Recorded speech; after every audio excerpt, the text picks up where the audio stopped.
एक तो traditional business किया जाए, एक तो ऑनलाइन बिजनेस किया जाए। ट्रेडिशनल बिजनेस हमारे यहाँ की लोअर मिडिल क्लास के लोगों की बस की नहीं है, क्योंकि 10-20 लाख रुपए लगाएं, फिर लेबर कॉस्ट दें, मंथली सैलरी दें, एक्सपेंसेस दें। मैं बाई प्रोफेशन मैकेनिकल इंजीनियर रहा, तो मैं समझ सकता हूँ 8 से 10 साल मैंने सर्विस की टाटा मोटर्स, जैसी टॉप लेवल इंडस्ट्रियों में। मुझे समझ आया कि बिजनेस शायद उस लेवल का हम लोग नहीं कर सकते। ये मेरा पर्सनल व्यू रहा। अब बात आती है कि हम सभी लोग शायद जॉब से निकल चुके हैं, अब उस फेस में हैं कि हम अपनी फैमिली को कैसे ग्रो करें। बच्चे भी बढ़ रहे हैं, शादी जिनकी नहीं हुई उनकी भी शादी होगी, रिस्पॉन्सिबिलिटी बढ़ेगी।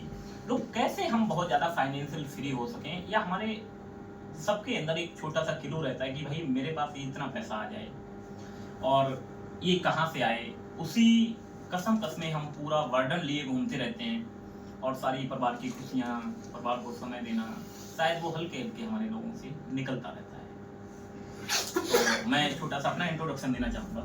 मेरा नाम भानु प्रताप, मैं एक motivation speaker, business coach and author हूँ, और मैंने एक सर्टिफाइड ट्रेनर जो international business coach and author रहे उपेंद्र जी राठौर के माध्यम से मैंने कोच मेंटोरशिप प्रोग्रामिंग सीखी, प्रॉपर 5 साल का कोर्स किया, और मेरे पास कई सारे सर्टिफिकेशन हैं सेल्स के, पब्लिक स्पीकिंग के। मैं बताना चाहता हूँ कि अब तक मैंने जो टच किया है 20 से 30 हज़ार लोगों को मैंने ऑनलाइन ऑफलाइन टच किया है, लेकिन मैंने देखा उन लोगों के अंदर कि सबके अंदर एक भूख है, मतलब पैसा कमाने की। लेकिन एक विरोधाभासी से नहीं रोकता कि आप सोच के देखिए कि पैसा हमें कमाना है, लेकिन उसके एफर्ट क्या है, या उसका रास्ता कहाँ पे गुजरेगा, उसका रास्ता कैसे खुलेगा, उस पर हमने कभी ना काम नहीं किया। तो मैं बात करता हूँ सबसे पहले कि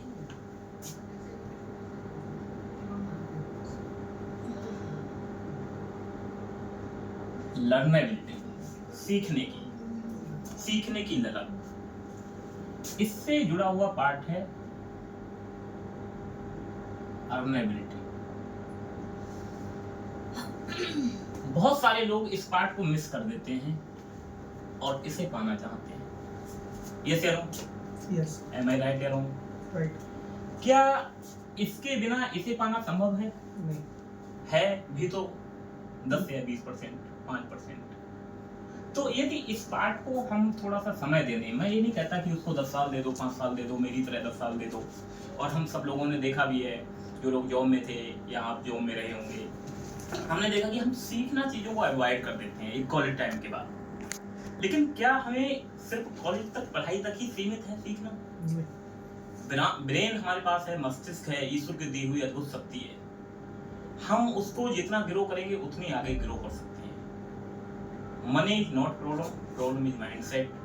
तो हम लोअर मिडिल क्लास के लोगों के लिए तो एक ही सबक है, एक ही सीखने की, कि हम कैसे अपने माइंड को ट्रेन करें। कैसे, जैसे फिजिकल हम जिम जाते हैं, योगा करते हैं, एक्सरसाइज करते हैं, तो देखते हैं कि हमारी बॉडी तो फिट हो रही है, हम यंग हो रहे हैं, लेकिन हमारे पास दुनिया भर का समय होता है, फोन, गॉसिप, सब चीजें करने का। लेकिन चंद इंच के दिमाग को हम उसे ट्रेन करने के लिए शायद हमारे पास 10 मिनट का भी समय नहीं होता है। उसका ये ड्रॉबैक है कि आपके पास अर्नेबिलिटी कभी नहीं आती है जितनी मात्रा में आनी चाहिए।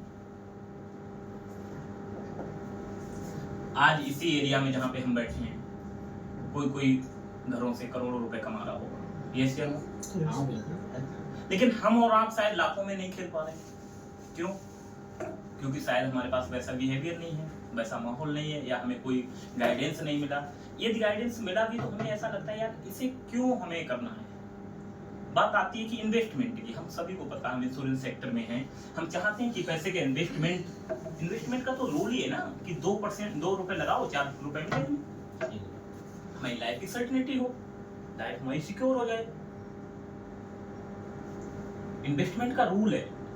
लेकिन हमें इन्वेस्टमेंट करने से पहले हम एक पल रुकें और ठंडे दिमाग से ये सोचें, क्या वो इन्वेस्टमेंट तो हमारे फिजिकल चीजों के लिए तो है ही है, लेकिन माइंड पे जो हमने इन्वेस्टमेंट किया वो ज्यादा जरूरी है, फिजिकली ज्यादा जरूरी? दोनों इक्वली इम्पोर्टेंट है। हाँ, लेकिन सबसे पहले अगर हम थोड़ा इन्वेस्टमेंट अपने ऊपर करने, सीखने के लिए कर लें, तो शायद हजारों द्वार खोल सकते हैं, लाखों द्वार खोल सकते हैं पैसे आने का। एक रास्ता नहीं, 10 रास्ते खोल सकते हैं। अब मैं बात करता हूँ, हम लोग सेल्स में हैं, सभी लोग सेल्स में हैं। इंश्योरेंस क्या है? सेल्स का बिजनेस है, लोगों से कोऑपरेट करने का बिजनेस है, उनको समझाने और समझने का बिजनेस है। बात आती कि सेल्स नहीं होती है, अब मैं मेन मुद्दे पे आ रहा हूँ कि बात लोग कहते हैं कि इंश्योरेंस भाई सेल नहीं होती है। मैं आप सभी लोग वाकिफ हैं, इंश्योरेंस इंडस्ट्री बहुत बड़ी है, टॉप की इंडस्ट्री है, बहुत पैसा है इंश्योरेंस इंडस्ट्री में और सबको जरूरत है, इंश्योरेंस होना ही चाहिए।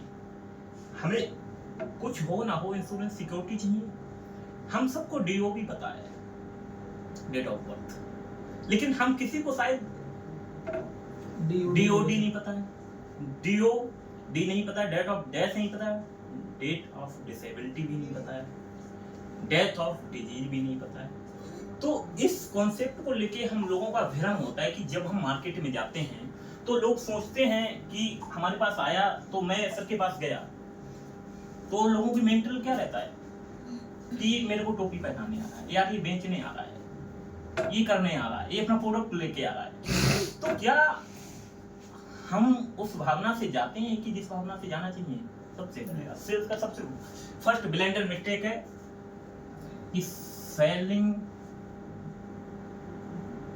Is problem. लोग समझ लेते हैं बेचने वाला से सारा आदमी नफरत करता है कि ये क्या बेच रहा है। आपने इंश्योरेंस ज्वाइन किया, मैंने इंश्योरेंस ज्वाइन किया, किसी नए बंदे को इंश्योरेंस ज्वाइन कर दिया तो उसके लोगों को क्या कहेंगे, अरे यार ये क्या कह रहा है, पिछले जॉब में था, आप ये क्या बीमा बेच रहा है। मतलब उसको इतना हतोत्साहित कर देंगे, डिमोटिवेट कर देंगे कि वो शायद उस काम को छोड़ देगा। लेकिन आपको जान के हैरानी होगी कि सेलिंग को मैं दूसरी भाषा में बताऊं तो सेलिंग इज हेल्पिंग।